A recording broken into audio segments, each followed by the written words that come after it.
오늘 날씨가 굉장히 추운데도 발걸음을 이렇게 이끌어 주신 하나님의 은혜 감사하고 혹시 더 뜨거운 또 기도의 은혜가 있으시길 바랍니다.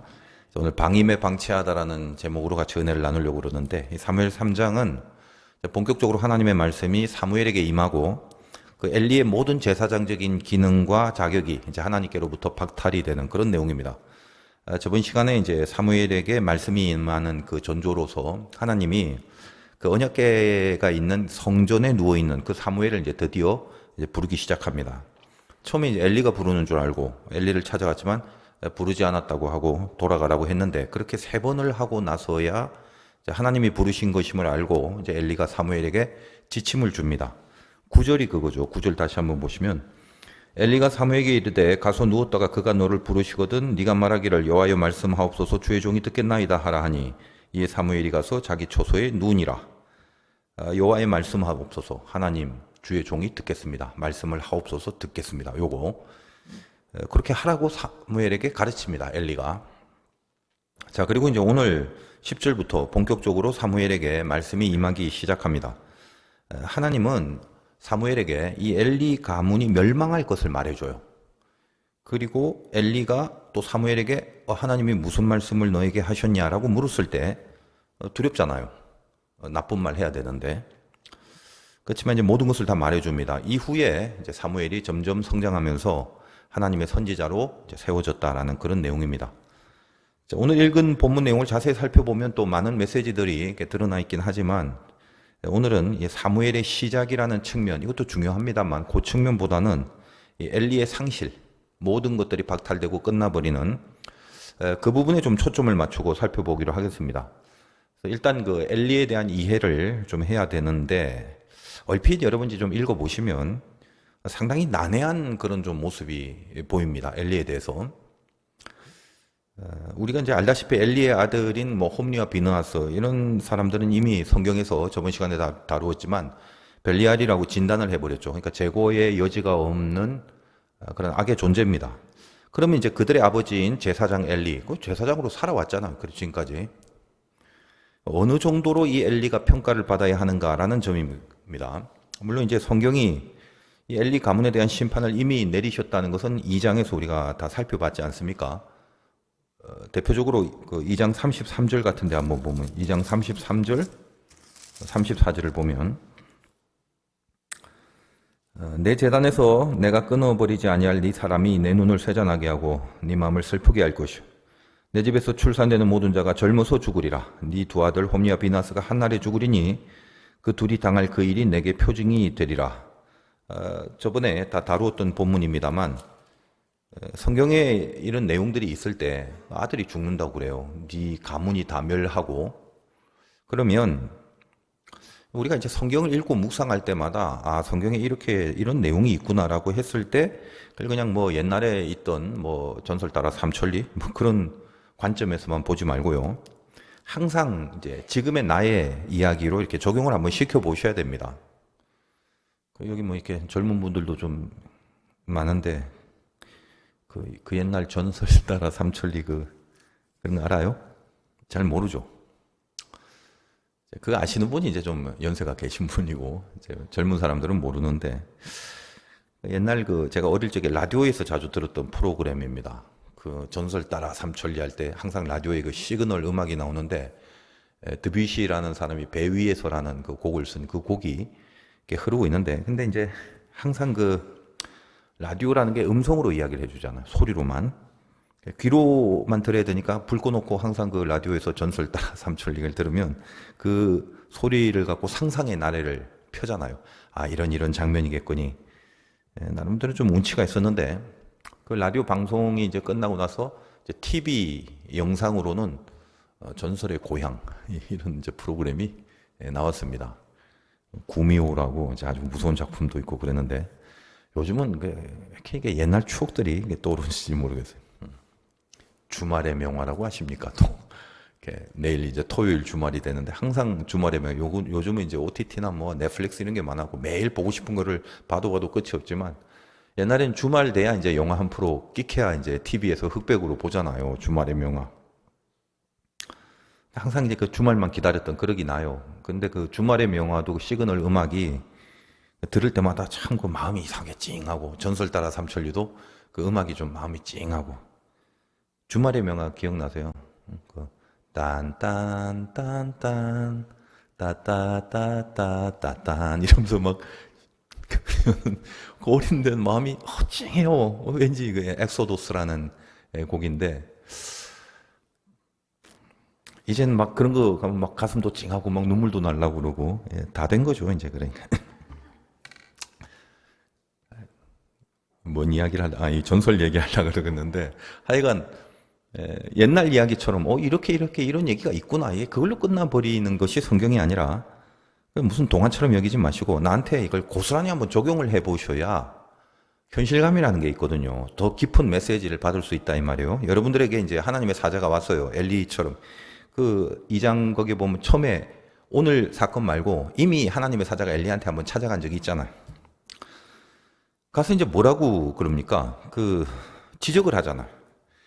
어느 정도의 지적이냐면 네 아들들과 네 가문이 이제 다 죽는다라고 그렇게 얘기했다 이 말이에요. 그러면 여러분이 혹시 하나님의 사자가 와서 여러분들에게 그런다면 네 새끼들 다 죽고 니네 가문 다 끝나는 거 어떻게 할 것 같아요? 여러분 같으면.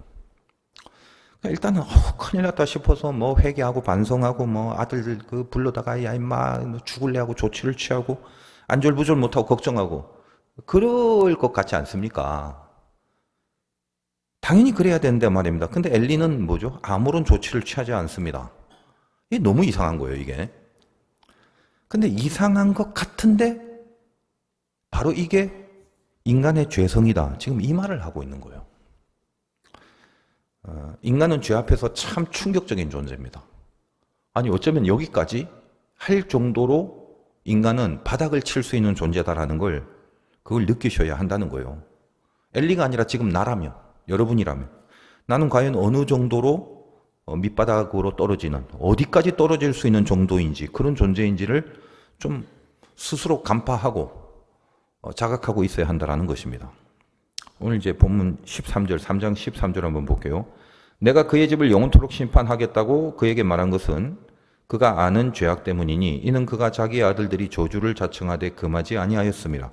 내용 아시죠? 하나님이 사무엘에게 하시는 말씀입니다. 지금 이 3장은 무슨 말? 전에 사무엘아, 내가 전에 저 엘리한테 가서 분명히 심판을 경고했다. 다 네가 알고 있는 죄악 때문에 그거 그대로 내버려 두고 그 아들들이 저주받는 걸 그대로 그 저주를 자청하는 하되 그러고 있는데도 금하지 않았다. 분명히 그거 경고했는데 그렇게 엘리에게 얘기했다는 것을 이번에는 하나님이 사무엘에게 이야기를 하는 거다 이 말이에요. 아시겠죠? 그러니까 그런 얘기를 하면서 엘리는 그 자기 아들에게 마땅히 해야 될 경고를 하지 않고 있었다라는 사실을 처음 사무엘에게 얘기하면서 이제 이 사무엘이 이 내용을 엘리야에게 전하게 되는 거죠. 이 지금 스토리가. 여러분 그 죄라는 것은 하마르티아라고 해서 화살이 관역을 빗나간다는 뜻이라고 말씀드렸습니다. 빗나가는 경우는 두 가지라고 그랬죠. 힘차게 날아가는데 방향이 틀려버리는 거예요. 그러니까 요즘 이제 우리 시대에 얼마나 많은 빗나감이 있습니까? 힘이 넘치는데 막 관역을 지나서도 한참 날아갈 힘으로 날아가는데 방향이 완전히 틀려버립니다. 이런 케이스가 뭐 이단이 대표적인 거고 또 뭐 아직 이단으로 판정이 안 나더라도 기독교 안에서 열심을 낸답시고 틀린 줄도 모르고 선동되는 그런 수많은 교인들의 모습들도 사실 마찬가지입니다. 이미 그 내용적으로 이미 이단이죠. 또 하나는 방향이 맞냐 틀리냐 간에 가다가 힘이 빠져갖고 떨어져 버리는 거예요. 그것도 관역을 맞추지 못하는 거죠. 그것도 죄예요. 그러니까 여기서 힘이라는 것은 힘이 빠졌다는 것은 물리적인 힘을 말하는 것뿐만 아니라 이제 영적인 힘을 말하는 것인데 결국은 그것도 심각한 죄성으로 귀결이 되는 것입니다. 이건 뭐라나 일종의 방임이라고 합니다. 이제 오늘 말씀 제목에 방임, 방치가 나오지 않습니까? 엘리가 자기 아들들에게 하나님이 이미 경고한 지적에 대해서 방임하고 방치해버립니다. 엘리가 자식 교육을 잘못 시켰구나라는 단순한 지적을 하려는 게 아닙니다. 뭐 아무리 교육을 잘 시키려고 해도 뭐 여러분도 뭐 그런 케이스가 많잖아요. 자식이라는 게 빗나가 버리면 부모도 사실 아무리 잘 하려고 해도 어찌할 수 없는 그런 경우가 많습니다. 그러므로 자식 교육에 대한 것에 한정된 그런 교훈과 권면과 지침이 아니라 굉장히 총체적인 말이에요. 지금 이것은 총체적으로 우리 모든 신앙에 대한 영적인 방임 그리고 그 방치에 대한 그런 메시지를 주고 있는 것입니다. 오늘 말씀 제목이 방임에 방치하다. 내가 혹시 그러고 있지 않는가? 엘리가 대표적이죠. 방임에 방치하다인데 이 방임이나 방치라는 게 사전적 의미는 비슷합니다. 그래서 제가 이제 나름대로 좀 구별을 해본다면 이거는 이제 그냥 메시지를 위한 제 개인적인 해석입니다만 방임이라는 것은 방임, 방치 이게 다 같은 말이에요. 사전적으로는.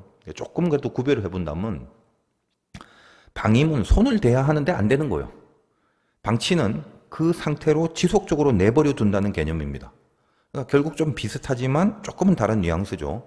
엘리의 죄성이라는 게 결국 그겁니다. 방임에 방치하다. 제멋대로 살아가는 아들들이 있잖아요. 근데 그 아들들을 그대로 자기들 마음대로 하도록 한 거죠. 제어를 안 시키는 겁니다. 이걸 방임이라고 하고 그리고 제어가 안 된 그 상태를 지속할 수 있도록 내버려 둡니다. 그게 방치거든요. 그래서 방임에 방치하는 거 그것이 죄의 가장 밑바닥에 깊은 밑바닥에 있는 이 죄성의 상태라는 것을 말해주고 있다는 겁니다. 죄인의 속성을 갖고 있는 인간은 얼마든지 이 경지까지 정말 이 경지까지 갈 수 있을까? 이런 경고를 받고도 이렇게 방임에 방치할 수 있을까? 거기까지 간다 이 말이에요. 그게 성경의 말이에요. 이 바닥까지 나락에 떨어질 수 있다는 걸 보여줍니다. 우리가 이제 흔히 이런 것들을 쉽게 말하는 용어들 중에 뭐 영적 나태함, 영적인 무기력, 게으름 그런 말들과 물론 이제 비슷하다고도 볼 수 있습니다. 그러나 이제 그런 경지보다는 더 깊은 나락을 말하는 거거든요. 다시 회복해서 올라올 만한 힘이 아예 안 생기는 그런 경지를 말합니다. 아들이 죽는다고 그랬는데 다른 경고도 아니고 그대로 있습니다. 그래서 이런 죄들이 뭐냐면 오늘 14절 다시 보면 그러므로 내가 엘리의 집에 대하여 맹세하기를 엘리의 집의 죄악은 제물로나 예물로나 영원히 속죄함을 받지 못하리라 하였노라 하셨다. 아주 무섭죠. 속죄함을 못 받는데요. 그러니까 죄가 얼마나 흉측하냐 이런 죄까지를 저지르다니 그래서 절대 속죄 안 돼. 너는 용서가 안 돼. 이런 식으로 강조하는 게 아니라 속죄함을 받지 못하는 죄의 의미가 뭐예요? 아무리 큰 죄를 저지르더라도 돌이킬 수 있는 에너지가 있으면 용서와 죄사함이 따라올 건데 방임에 방치하는 죄는 돌이킬 수가 없어요. 죄의 내용과 그 어떤 성격이 막중하고 크고 이런 게 아니라 아예 회복과 돌이킴이 안 되는 거예요. 그 상태로 쭉 가는 겁니다. 그래서 속죄가 안 되는 거예요. 이 방임에 방치한 죄는. 자, 우리는 늘 이제 하나님의 말씀을 받습니다. 이런 축복이 없죠. 우리가 누구냐? 하나님이 말씀을 주시는 그런 신분입니다. 정말 귀하고 대단한 위치에 서 있는 겁니다. 여러분이 그렇게 감사하고 살든 아니든 우리가 하나님의 자녀이기 때문에 하나님의 말씀을 듣는 거지 안 믿는 사람이 어떻게 하나님의 말씀을 들어요? 듣는다 해도 의미가 없지. 그런데 어떤 말씀이 주어지더라도 이걸 방임에 방치하고 있으면 그건 그냥 끝난 겁니다. 엘리에게 찾아가서 얘기해도 아무런 조치가 없죠. 나중에 이제 살펴보시겠지만 사무엘을 통해서 얘기해도 아무런 조치가 없어요. 그 영성이 뭐다? 방임에 방치한 죄성 속에 빠져 있다.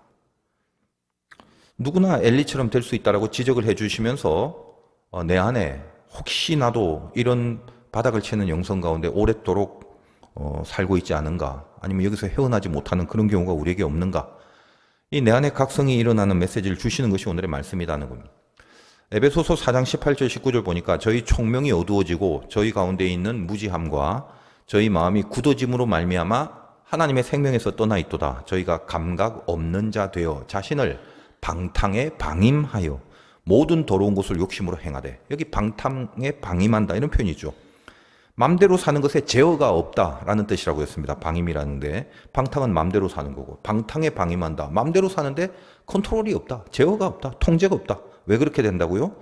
방금 읽은 이 에베소서 문장을 거꾸로 올라가면 되죠. 감각이 없는 자가 되었기 때문에. 그러니까 감각이 없는 자가 돼서 자신을 방탕에 방임한다. 그러니까 방탕에 방임하는 이유가 뭐다? 감각이 없어져 버렸기 때문에 그렇게 되는 거죠. 왜 감각이 없어졌나? 그 위에 하나님의 생명에서 떠나 있기 때문에.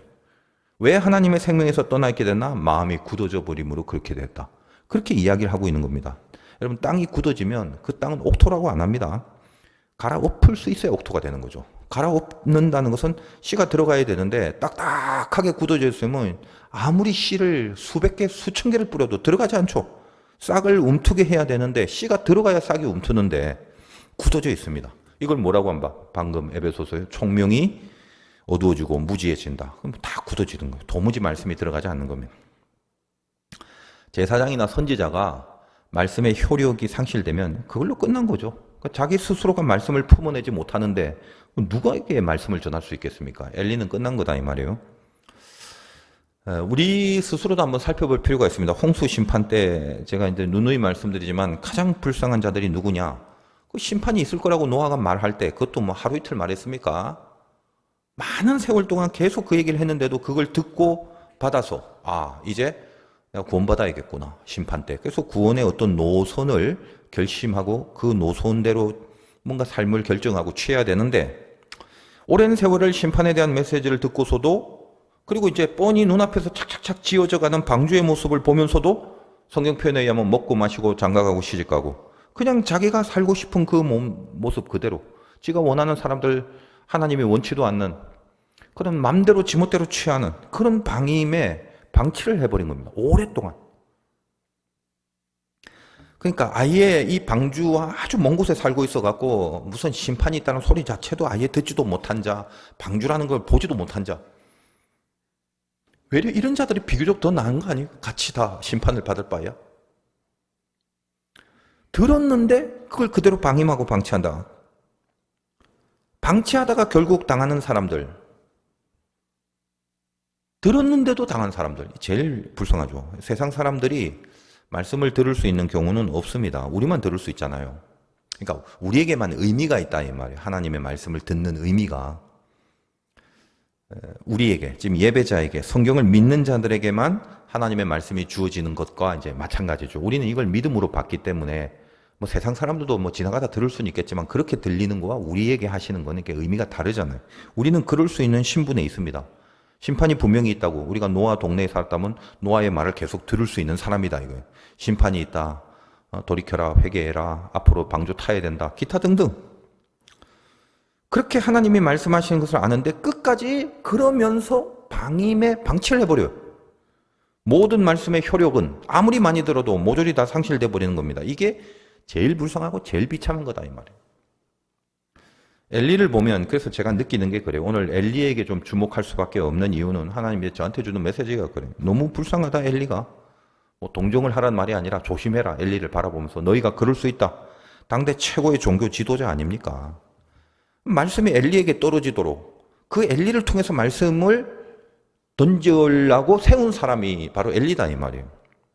그래서 이 말씀에 대한 모든 내용을 엘리가 옛날부터 교육받아갖고 들어왔는데 모르는 바 아니란 말이에요. 그런데 저번 시간에 말씀드린 것처럼 말씀을 희귀하게 만들어버린 주역이 됐죠. 희귀하다란 말이 뭐죠? 물건 팔 때 사용하는 용어라고 했죠. 이제 기억이 나시는지 모르겠는데 장사할 때 물건 팔듯이 그렇게 말씀을 파니까 말씀이 희귀해진다는 거예요.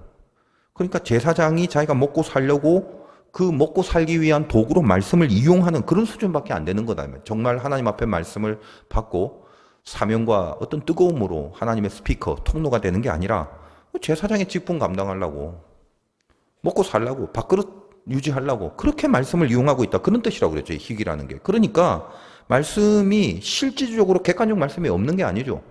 있긴 있는데 전혀 그 말씀의 효력이 나타나지 않습니다. 그게 말씀이 희귀하다. 우리가 정말 이제 심각하게 깨달아야 될 점이 뭐냐 하면 제가 이렇게 하나님은 아니지만 그냥 일반 상식적으로 생각을 해보려도 이런 거잖아요. 말씀이 주어지는 사람하고 아예 말씀을 안 준 사람하고 만약에 동일한 죄를 지었다면 말씀이 주어진 사람은 가중처벌을 받는 것이 마땅할 것입니다. 내가 인간적으로 생각하니까 그렇더라고요. 책임이 있는 자가 죄를 저지르면 그 책임에 대해서 가중처벌을 받는 것과 동일하잖아요. 엘리가 그런 입장에 서 있다. 우리도 마찬가지죠. 저 안 믿는, 말씀 안 믿는 사람들과 우리가 동일하게 죄를 졌다. 우리 가중처벌 받아야죠. 우리는 뻔히 우리에게 주어진 하나님의 말씀을 받은 자들인데 훨씬 책임이 있죠. 그래서 엘리는 가중처벌 받은 거예요. 제가 봤을 때는. 그 3장 오늘 2절에 보니까 엘리의 눈이 점점 어두워가서 잘 보지 못하는데 그때 가서 자기 초소에 누웠고 그렇게 되죠. 점점 어두워간다. 이게 물리적인 시력만 말하는 게 아니라 이제 아까 에베소서에 있듯이 총명이 어두워지는 거예요.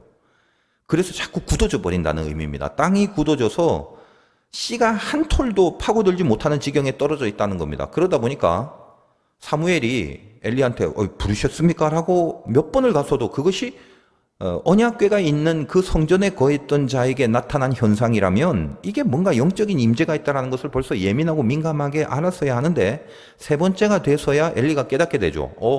이거는 하나님이 부르는 거다라고. 근데 이런 내용들이 그냥 여러분 읽으면 뭐 그냥 재밌다 이렇게 볼 수도 있겠지만 참 깊은 의미가 있는 것입니다. 처음에 일단 납득이 잘 안 돼야 돼요. 자, 엘리가 제사장인데 영적인 일에 왜 이렇게 둔하냐? 뭐 그런 식으로 이제 많이들 생각합니다만 꼭 그렇게만 보지 마시고 오히려 엘리가 명색이 제사장이기 때문에 그 사무엘이 자기한테 와서 불렀어요 하는 모습을 보면서 이게 결국은 하나님의 부르심이라는 것을 알 수 있는 사람이었다는 게 중요합니다. 제사장인데 왜 세 번째나 돼서 알았냐가 아니라 제사장이기 때문에 이것이 하나님이 부르는 것이다라는 걸 알 수 있는 존재였다라는 것에 더 초점을 맞춰야 된다는 거예요. 무슨 말이냐면 엘리는 지금 이방인이 아니라 말씀을 아는 사람입니다. 아까 그랬죠. 말씀을 받은 사람이 책임이 있다. 그가 가진 제사장으로서 종교인으로서 그 하나님 안에서 신앙생활을 해야 되는 모든 매뉴얼이 자기에겐 있다는 거예요.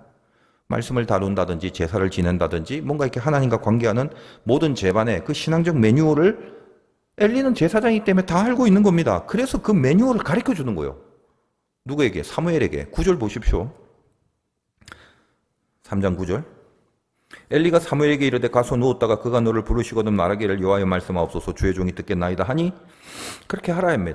사무엘이 가서 자기 초소에 누우니라. 이제 아까 읽어봤지만 그거 하나님이 부르시는 거다. 그러면 이제 매뉴얼을 보면 있지 않냐. 이제 또 소리가 들리면 너 가서 하나님 말씀하옵소서 종이 듣겠나이다. 그렇게 하라고 가르쳐 줍니다. 근데 이게 참 슬픈 거죠. 여러분이 본문을 이런 식으로 해석하는 사람은 거의 없습니다만 여러분 한번 느껴보시기 바라요. 지금 얼마나 슬픈 거예요. 원래 이 말을 엘리가 하나님께 하고 살았어야 된다 이 말이에요. 엘리가 하나님 앞에 항상 나가서 주여 말씀하옵소서 종이 듣겠나이다. 그거 하라고 엘리를 세웠는데 지금 엘리가 못하고 있어 이거를. 그러나 매뉴얼은 알죠. 말씀이 오면 이렇게 해야 된다는 거. 그러니까 이 매뉴얼을 누구한테 가르쳐준다? 사무엘에게 가르쳐주고 있다. 그러니까 이 엘리는 뭐냐면 뭐 둔한 사람이다. 이건 두 번째고 매뉴얼을 아는 사람이다. 어떻게 해야 되는지 말씀을 받을 자리에 있는 사람이다. 우리들이다 이 말이에요. 우리들. 하나님 오늘은 그 어인일로 부르셨나요? 말씀하옵소서 제가 듣겠나이다. 이렇게 엘리가 하면서 살아야 되거든요. 말씀이 임하면 그렇게 해야 된다라는 내용, 그 컨텐츠는 다 알아요. 매뉴얼 알고 있어요. 그래서 사무엘에게 가르쳐 줄 수도 있는 정도의 엘리였다는 사실이 중요한 겁니다. 그러나 아무런 효력이 없다. 아무런 의미가 없다. 그게. 실제로 여러분 그 사무엘상 2장에 보면 2장 27절에 이렇게 시작하잖아요. 하나님의 사람이 엘리에게 와서 그에게 이르되 여호와의 말씀에 너희 조상의 집이 애굽에서 바로의 집에 속하였을 때 내가 그들에게 나타나지 아니하였느냐 하면서 지금 가만히 보면 하나님의 사자가 와서 엘리에게 드디어 마지막으로 말씀을 줍니다. 아주 긴 내용을 말해줘요. 다 다루었잖아요. 그러니까 27절에서 시작해서 어디까지 하면 36절까지 2장 끝까지 엘리에게 하나님의 사자가 말씀을 줍니다. 이미 다 경고하는 말이에요. 니네 아들 이렇고 너 이런 죄를 저질렀고 이제 가만 놔두지 않는다. 이런 식으로 경고를 줬다 이 말이에요. 그런데 36절 딱 끝나고 이 받은 말씀에 대한 반응은 1도 나오지 않습니다. 전혀 반응이 없어요. 엘리가. 말씀이 주어졌는데도 더군다나 그것이 그렇게 심각하고 비중이 있는 그런 말씀을 주었는데도 뭡니까? 방임에 방치하고 살아갑니다. 이게 누구다? 엘리요 라고 하지 마시고 지금 나도 언제든지 그렇게 될 수 있더라. 그 경각심을 가지라 이 말이에요. 우리도 어때요? 매뉴얼 다 알잖아요. 성경 내용도 뭐 다 잘 아시고 예배도 뭐 척척 다들 잘 압니다. 그리고 옆 사람한테 잘 가르쳐 줄 수 있으시잖아요. 초신자 옆에 오면 저 사도신경은 앞에 부분에서 암송하고 저 주기도문 나중에 마칠 때쯤 그렇게 암송하는 경우가 많아. 뭔지 모르겠다고 그 성경책 저 앞뒤에 봐봐. 그럼 다 적혀져 있어. 네 성경책은 없다고? 그럼 하나 사. 얼마 안 해. 기독교 백화점에서 팔아. 우리 아주 그냥 바꼼하게 다 잘 알고 있어요. 어떻게 하라는 거 다 안다 이 말. 그러나 말씀이 아무리 많아도 그런 매뉴얼이 아무리 풍성해도 효력이 전혀 없다. 왜 그러냐? 삶 자체가 방임에 방치하고 있다. 말씀 앞에서 방임에 방치하고 있기 때문에 그렇다.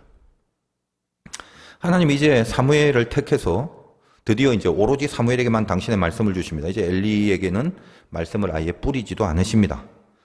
그러므로 신자가 말씀을 받는 게 특권이고 그것이 가장 중요한 축복인데 이 신자가 정말 비참해지는 경지가 뭐냐면 말씀을 이렇게 뺏기는 거거든요. 안 주시는 겁니다, 하나님. 자, 일단은 사무엘에게 무슨 말씀을 주시는지 오늘 본문을 잠깐씩 보면 11절 한번 보세요. 무슨 말씀을 줬습니까? 여호와께서 사무엘에게 이르시되 보라 내가 이스라엘 중에 한 일을 행하리니 그것을 듣는 자마다 두 귀가 울린다. 자, 이 말이 뭐예요? 앞으로 내가 행할 일을 말해주겠는데 상당히 네가 들으면 충격적인 내용이니까 귀가 찡하게 울릴 것이다. 이제 그렇게 얘기를 합니다. 무슨 내용이냐면 이제 엘리 가문 멸망에 대한 내용을 하는 거거든요. 12절 보니까 12절 내가 엘리 집에 대하여 말한 것을 처음부터 끝까지 그날에 그에게 다 이루리라.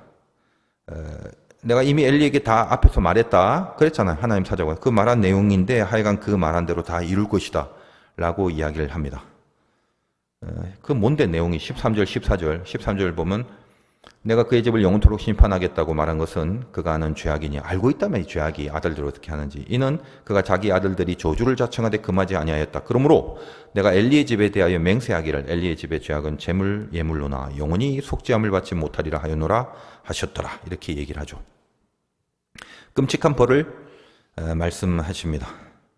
근데 이 내용을 이제 들은 사무엘이 잠이 오겠어요? 자기가 지금까지 모셨던 엘리인데 15절 봅니다. 사무엘이 아침까지 누웠다가 여호와의 집의 문을 열었으나 잠이 안 왔죠. 아침까지. 그리고 이제 여호와의 문을 열었으나 그 이상을 엘리에게 알게 하기를 두려워하더니 당연하죠. 근데 이제 16절과 17절 보십시오. 자, 엘리가 그렇게 코치를 했고 사무엘이 그 말씀을 들었는지 안 들었는지 이제 궁금하기도 하고 16절 엘리가 사무엘 불러 이르되 아들아 대답하되 내가 여기 있노이다. 자, 네가 무슨 말씀을 이제 했냐? 청하노니 숨기지 마라. 내게 말씀하신 모든 것을 하나라도 숨기면 거짓말하면 하나님이 너에게 벌 내리고 또 내리길 원하노라 하는지라. 그러니까 솔직히 다 말해. 이렇게 얘기를 하는 거죠. 이 장면도 이게 참 이상해요. 여러분 이제 그냥 읽다 보면 얼핏 보면 엘리가 상당히 집중하고 긴장하는 듯합니다. 하나님이 뭘 하시더냐? 숨기지 말고 말해야 된다. 거짓말하면 죽는다. 이제 그런 느낌으로 전하는 말 같이 그렇게 여겨지거든요.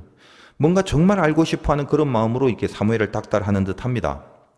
근데 지금 이것도 어쩌면 슬픈 일이죠. 자기가 받아야 될 말씀을 지금 사무엘이 대신 받았는데 자존심이 상할 수 있는 문제 아니겠어요? 자기가 제사장인데 말입니다. 그러니까 여기 표현 중에 너 예를 들면 거짓말하면 하나님이 벌을 내리시고 또 내리시기를 원하노라 이렇게 합니다. 근데 이 표현은 이제 그 시대 흔히 사용하는 이제 관용오구라고 그래요. 관용오구. 이 성경에 이런 표현이 많습니다. 그러니까 사실에 대한 고백을 요구하는 그런 어떤 심령에서 하나님의 벌을 기준으로 너 거짓말하면 하나님한테 벌 받아 이런 거 절대 거짓말을 하지 말아야 할 것에 대해서 강조하기 위하여 흔히 사용하는 그런 말투라는 거예요.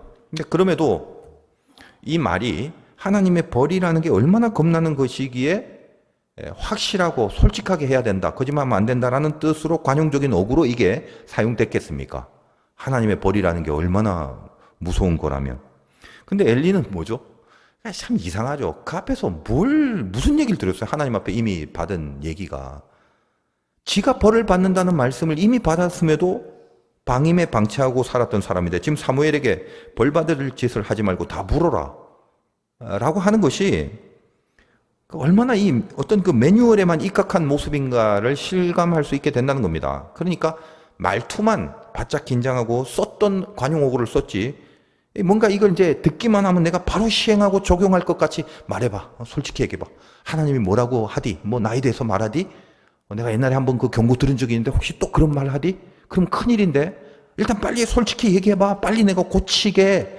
요런 느낌이 있을 것 같잖아요. 읽어보면 그냥 읽어보면 그렇게 느껴요. 근데 이런 식으로 말하는 이게 다 뭐다? 그냥 매뉴얼이더라 이 말이에요. 여러분도 매뉴얼 많잖아요. 뭐 고생하고 아파하고 고난받으면 기도해야겠습니다. 너무 그냥 뻔한 말들, 흔히들 뻔한 말들. 근데 그래서 그 뒤에 이제 사무엘이 있는 대로 다 말해요. 이렇게 해서 결국 당신이 멸망당합니다. 이 얘기를 했겠죠. 앞에서 했던 말 그대로. 그러면 어떻게 해야 되나요? 이제 이게 정말 웃기고도 슬프고도 굉장히 충격적인 경지인데 다 듣고 나서 보통 우리 같으면 뭐 그럴 수도 있고 없을 수도 있겠지만 일반적인 생각에 옷을 찢고 회개하고 내가 그때 경고받았는데 또 동일한 경고였구나. 이 큰일 났네. 아들들 막 다 부르고 몽둥이 들고 이 시계 똑바로 안 하는데 니네 다 죽어 임마. 가족 친지들 그 제사장 가문들 다 불러갖고 어떤 속죄의 제사를 드리고 통회하고 이래야 될 것 아니겠습니까? 근데 이게 정말 웃긴 게 18절 한번 보세요. 이게 다 듣고 나서 사무엘이 그것을 그에게 자세히 말하고 조금도 숨기지 아니하니 그가 이르되 다 들었어요. 이는 여호와이시니 선하신 대로 하실 것이니라 하니라. 이게 나 혼자만 이렇게 웃긴지 모르겠네. 그러니까 이 부분에 대한 많은 주석들이 엘리가 그래도 제사장이라서 뭔가 좀 후덕하게 이 하나님의 뜻을 듣고 하나님 말씀에 이걸 잘 받드는 모습이다. 뭐 그 정도 신앙은 있다. 이제 그런 식으로 보통 이해를 하고 주석을 해 놓습니다. 거의 다 그래요. 제가 이제 설교를 하면서 하나님이 저에게 주시는 메시지들을 전할 수밖에 없지 않습니까? 여러분은 저를 통해서 하나님의 말씀을 듣는 그런 자리에 있기 때문에 어쩔 수 없이 하나님이 저에게 주시는 메시지를 저는 전할 수밖에 없는데, 그래서 가끔 일반적으로 시중에 있는 그런 그 이해나 해석들을 제가 이제 먼저 가르쳐 드리는 경우가 많습니다. 그리고 그것도 이런 식의 해석이 있으니까 의미가 있다라고 말씀드리는 경우도 있지만, 혹시 그 일반적인 해석의 내용이 전체 메시지에 완전히 각이 빗나가게 만들어버리면 그건 아니다 싶은 부분에서는 제가 어쩔 수 없이 이거를 지적을 할 수밖에 없는 겁니다. 지금 이 부분도 마찬가지예요. 엘리가 나름 뭐 제사장으로 살았기 때문에 그 하나님의 경륜을 다 받아들이는, 그래 하나님 뜻대로 다 될 거야, 이런 신앙적 태도라고 보는 것은 오늘 이 3장 전체 흐름의 메시지와는 완전히 달라지는 이해를 하게 됩니다. 그러니까 그게 아니고요. 여러분도 생각을 한번 해보세요. 지금 항상 전설 따라 삼천리로 보지 말고 나한테 한번 적용을 해보라. 하나님이 와서 네 아들 다 죽인다 했어요. 딱 그거 하나만 보더라도 한번 생각해 보시기 바랍니다. 근데 그 말을 듣고 선하신 하나님의 뜻대로 하실 겁니다.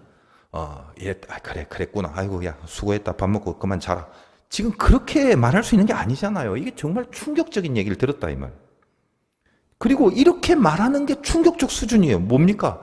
방임에 역시 방치하고 있는 그 수준이 바로 이거다라는 거예요. 무슨 말을 해도, 어떤 경고를 해도, 어떤 자극을 줘도 그냥 매뉴얼에 있는 말 몇 마디. 하나님 뜻대로 된다. 기도하면 된다. 하나님 앞에 정직해야 된다. 뭐 이런 식의. 우리가 그럴 수 있다는 말을 지금 하시는 거예요. 제가 이제 게으름이라는 걸 뭐라고 했습니까? 영적 게으름이라는 건 가장 중요한 일을 안 하는 거다. 이렇게 말씀을 드렸죠. 이 방임에 방치하는 것은 영적 게으름의 끝판왕입니다. 그것이 방임에 방치하는 밑바닥 수준, 영적 게으름이 계속 쌓여지고 시간이 가면 방임에 방치하게 되죠. 밑바닥이 되면. 이러면 죽습니다, 이제. 회복이 안 돼요. 속죄가 안 된다, 이 말이에요. 그러니까 정신을 차리셔야 되는 거예요. 이에 반면에 사무엘은 시간이 지나면서 점점 잘 자라고 있죠. 그래서 오늘 19절 보면은 사무엘이 자라매, 이제 사무엘의 성장 과정을 요약해서 얘기를 한 건데, 여호와께서 그와 함께 계셔서 그의 말이 하나도 땅에 떨어지지 않게 하시니, 말이 하나도 땅에 떨어지지 않는, 그러니까 하나님 앞에 받은 말씀을 그대로 다 얘기를 하면 그 말씀이 고스란히 이루어진다. 말씀을 뺏기지 않았다는 거예요. 선지자의 모습이죠. 이후 20절과 21절, 단에서부터 브엘세바까지 온 이스라엘이 사무엘은 여호와의 선지자로 세우심을 입은 줄 알았더라. 여호와께서 실로에서 다시 나타나시되, 여호와께서 실로에서 여호와의 말씀으로 사무엘에게 자기를 나타내시니라.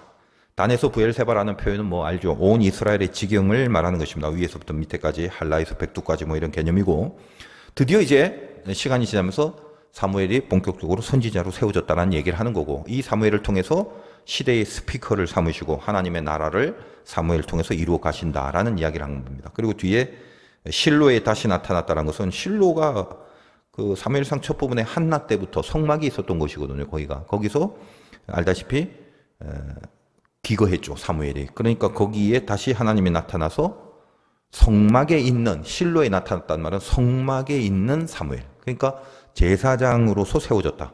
그리고 실로에서 두 번째 여호와의 말씀으로 자기를 나타냈다. 이 두 가지입니다. 그러니까 실로, 성막에서 나타났다는 건 제사장으로서의 사무엘, 말씀으로 나타났다는 것은 선지자로서의 세움받은 사무엘. 그래서 저번 시간에 언급했던 것처럼 사사, 영적 왕 사사이며 왕정시대 전에 영적 왕이 사살했잖아요. 사사, 선지자, 제사장으로서의 역할을 감당했던 왕정국가 전에 가장 독보적인 위치에서 쓰임받았던 그런 종이 되었다. 사무엘은. 이렇게 제가 말씀을 드렸었죠. 오늘 이제 내용인데 이것들이 전부 다 이 시대에 우리를 넘어뜨리려는 마귀의 공격들은 그 종류나 성격이 굉장히 다양합니다. 그 중에 이제 무서운 것 중에 하나가 이 시대 특히 이제 무기력이죠. 이 무기력의 증상이 방임에 방치하는 겁니다. 이거는 어떤 죄를 적극적으로 힘있게 저지른 차원이 아닙니다. 분명히 아닌데 그걸 그대로 허용하고 그 상태를 그대로 지속하는 심각한 죄를 말하는 겁니다. 이 죄를 저질른 내가 아니라 그냥 방치한 대로 오랫동안 내버려 두는 거. 이런 상태에는 어떤 형국이 되냐면 말씀이 심어지지 않게 되죠. 다윗은 죄를 저질렀지만 말씀이 들어올 때 그 말씀이 심어져서 바뀌게 되는 건데 그걸 그대로 방치해서 말씀 자체가 아예 들어오지 않게 만드는 거. 말씀이 심어지지 않는데 무슨 열매가 있겠습니까? 열매도 당연히 없고. 그건 뭐죠? 열매가 없다? 그건 생명이 끝난 거, 사망이죠. 그래서 여러분이 사무엘 3장을 보면 히브리 원어를 보면 말씀이란 단어가 많이 나와요. 여러분 이 말씀이란 단어는 원어로 다 알다시피 다바르 아니겠습니까? 그래서 우리가 다바르 하면 그 뜻이 여러분도 설교를 많이 들으셨으니까 아시잖아요. 이게 말씀이란 뜻입니다. 그래서 광야라고 하면 미드바르에서 그 광야란 자체가 하나의 말씀 덩어리. 그러니까 광야의 깊은 영적 의미는 그 광야 자체가 하나님의 경지에서는 이것이 말씀의 의미가 있다. 즉 말씀의 곳이다. 말씀이 있는 곳이다. 이렇게 말한다라고도 이제 말씀을 많이 드렸습니다. 그래서 우리에게는 예수 믿고 살아가는 사람에게는 누구나 이 광야가 있고 한 명 예외 없어요. 전부 다 광야를 통과합니다. 필수 코스라고 그랬죠. 그러니까 애굽에서 벗어나서 붕 한반에 날라서 가나안 가는 사람 없다. 이 광야를 거쳐야 된다. 왜? 딱 하나 만들어내야 될 게 하나님의 자녀고 구원받은 백성이라면 예외 없이 딱 하나를 만들어내야 무조건 이거 하나를 만들어내야 되기 때문에 광야를 통과시킨다. 그게 뭔데? 말씀을 듣고 행할 수 있는 자. 이걸 만들어내는 거예요. 그거 하나 만들어가기 위해서 훈련을 시키는 곳입니다. 그래서 광야가 말씀이라는 뜻을 갖고 있는 미드바르라는 것이고 우리는 이 미드바르의 원어인 다바르가 말씀이다라는 뜻만 알고 있는데 사실 오늘 본문을 통해서 알아야 될 이 다바르의 중요한 개념이 있습니다. 하나님이 이것을 이제 우리에게 메시지로 주는 건데 이 3장 전체의 히브리어 말씀이란 뜻을 표하고 있는 다바르는 몇 번 나오냐면 집에 가서 이제 세보실 필요는 없습니다만 쭉 세보면 15번 정도가 나옵니다. 꽤 많이 나오죠. 근데 실제로 한국말로 말씀이란 부분을 세워보면 15번이나 나오는 것 같지 않아요. 띄엄띄엄 가끔씩 나오는데 이게 1절부터 21절까지 15번이면 거의 한 절에 하나씩 나와야 되는데 그런 것 같지는 않고. 그렇죠. 왜 그러냐. 근데 다바르라는 원어가 15번 나온 건 맞는데 그걸 우리말로 말씀이라고 번역을 해야만 하는 것 외에 다른 것들로도 번역이 되어 있기 때문에 그렇습니다. 그래서 원어인 다바르는 15번 쓰인 게 맞아요. 근데 말씀 말고 다른 번역도 했기 때문입니다. 원래 이 히브리어 다바르라는 것은 크게 두 가지 뜻이 있어요. 알다시피 하나는 말씀이고 또 하나는 사건이란 뜻입니다. 말씀 그리고 사건. 이 사건 혹은 일, 어떤 일 이런 것도 있어요. 이 두 가지가 가장 큰 의미입니다.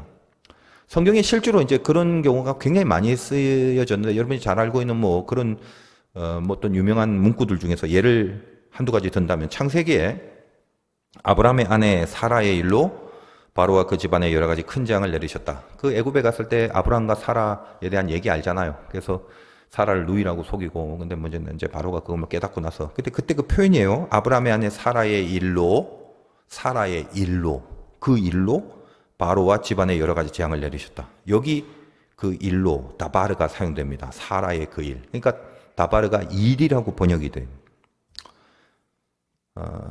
일 혹은 사건 이렇게 번역되는 경우가 굉장히 많습니다. 하나 더 보자면 열왕기상 15장 5절에 보면 이는 다윗이 햇사람 우리아의 일 외에는 평생의 여호와 보시기에 정직히 행하고 그러니까 우리아의 일 다른 성경을 보면 우리아의 사건 이렇게도 번역이 되어 있는데 그 우리아의 일 외에 평생의 여호와의 보시기엔 정직히 행하고 이제 그거는 다윗이 실수했다 이 말이에요. 자기에게 명하신 모든 일을 어기지 아니하였습니다. 이제 이런 성경 구절인데 이때 우리아의 일이라고 번역한 그 일도 언어가 다바르입니다.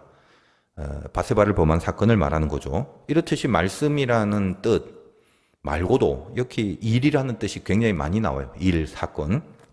우린 생각이 이제 얼핏 상관없어 보이죠. 말씀, 사건.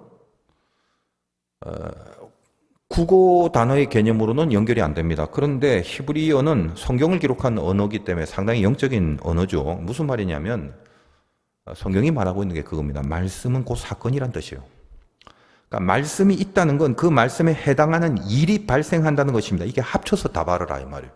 그러니까 성경은 우리 인생을 진단할 때 항상 이런 표현만 해요. 하나님의 말씀이 앞서 나가셔서 하나님의 말씀을 앞서 보내신다. 이런 표현을 많이 하는데 말씀이라는 게 추상적으로 머물러 있는 게 아닙니다. 다바르는 곧 일이요 사건이 되는 것입니다. 말씀이 앞서 나가는 것은 그 일, 그 말씀을 통하여 이루어질 일과 사건이 앞에 놓여져 있어서 우리를 그 일로 이끄신다라는 그런 표현이 되는 거거든요. 그러니까 오늘 본문의 10절 한번 보겠습니다.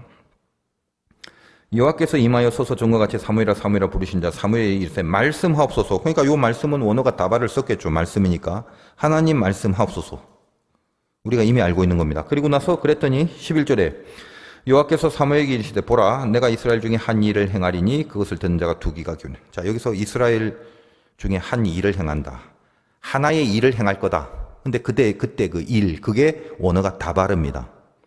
그러므로 이게 무슨 말이죠? 말씀은 곧 일이고 사건이 되는 거예요.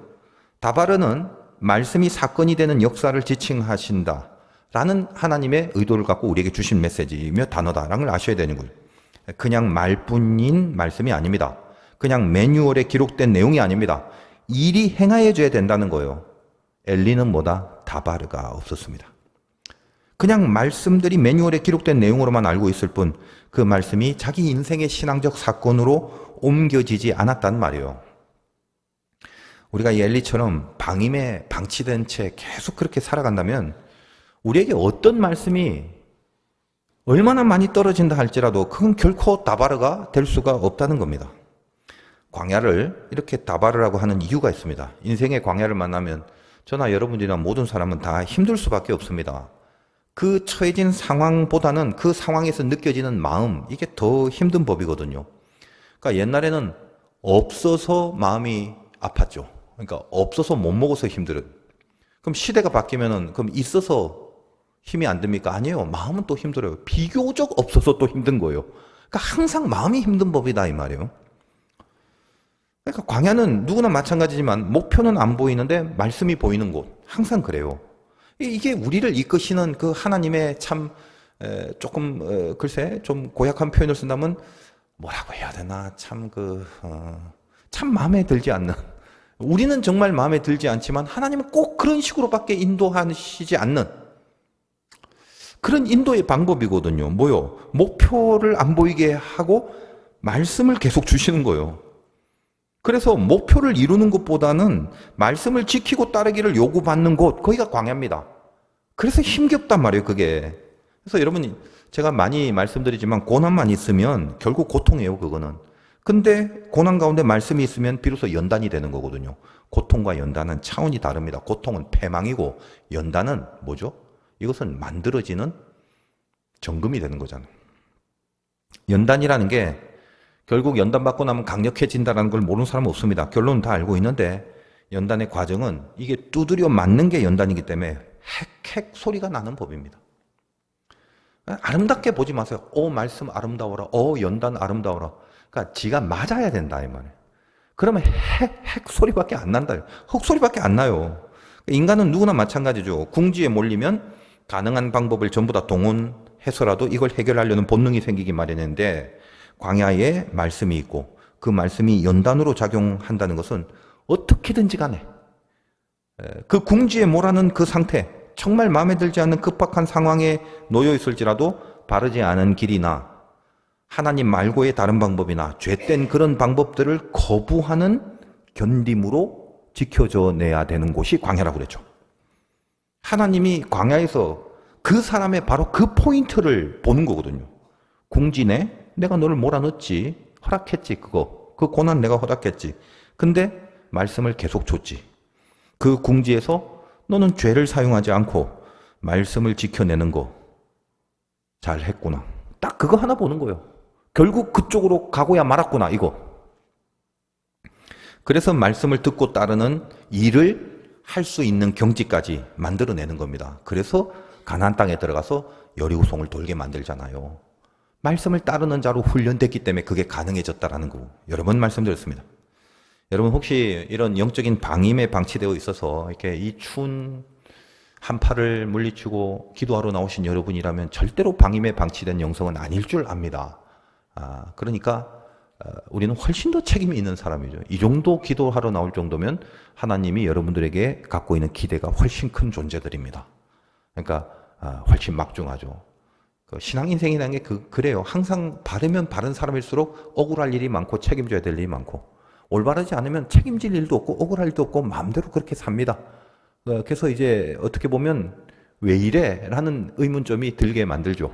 그러나 이것은 뭐다? 하나님의 최후의 심판 속에 다 놓여져 있는 내용들이기 때문에 정말 하나님을 사랑하고 끝까지 믿는 자에게는 남들 보고 나를 억울하다고 생각하지 않습니다. 하나님 안에서 나만 보게 되는 거죠. 혹시라도 그럼에도 불구하고 이렇게 방임에 방치된 경험, 순간들, 또 앞으로 우리가 그렇게 막연히 방치될 수밖에 없는 그런 어떤 무기력함에 처해져 있다면, 그래서 분명히 말씀들은 그냥 많이 받고 있는데 그것이 엘리처럼 매뉴얼 정도에 머물러 있고 이걸 통해서 나를 만들어내는 그런 사건으로 연결되지 않는다면, 다바르가 되지 않는다면 깊은 방치의 죄안 속에, 그 어떤 죄라는 영적 감옥 속에 그냥 그렇게 꽉 가두어진 것이라는 것을 아셔야 됩니다. 그거 큰일 나는 자리예요. 말씀이 들어가서 나를 움직이게 하는 일이 행해져야 할 것입니다. 오늘도 그런 거를 통해서 기도를 하려고 하잖아요. 무기력의 늪에서 다시 올라오는 그런 발버둥이 늘 하나님 앞에 애타게 있어야 한다는 것입니다. 그럼 하나님이 그 애씀이 있는 자들을 지켜보시고 만들어주시고 결국 인도하십니다. 그 발버둥 치는 애씀이 헛된 게 아니에요. 당장 그때는 그 발버둥 속에 해결된 일은 하나도 없어요. 근데 그것을 통해서 하나님은 만들어 놓는 게 있어요.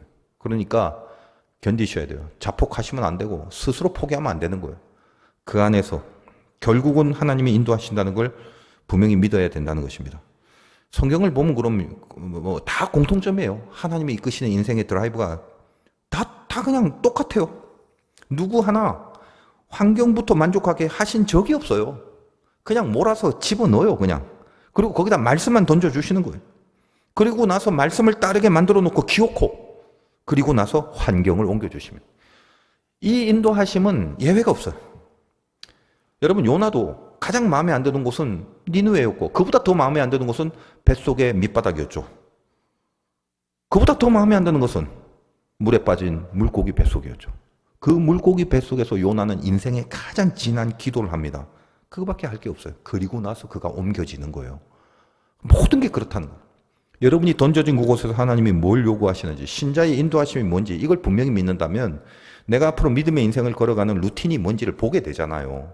그러면 쓸데없는 원망, 쓸데없는 오해, 쓸데없는 착각, 쓸데없는 결단, 판단, 선택, 이런 거로부터 하나님의 길을 선명히 본다면 정확하게 하나님과 동행할 수 있는 길이 뭔지를, 그걸 분명하게 볼 수 있는 마음의 감동이 생기고 하나님 그걸 보여주신다는 거예요. 그리고 보여주고 안 보여주고를 떠나서 하나님은 끝까지 그 길로 손잡고 이끌어 주시는 그 역사로 우리가 함께 하신다는 것입니다. 이것이 우리가 살아가는 법이죠. 기도 속에 여러분 혹시 방임에 방치하는 그런 깊은 무기력이 있다면 헤어나오시길 바라고, 다시 하나님의 인도하심을 받아 누릴 수 있는 그런 생명의 에너지가 생기시기를 주님의 이름으로 축원드립니다.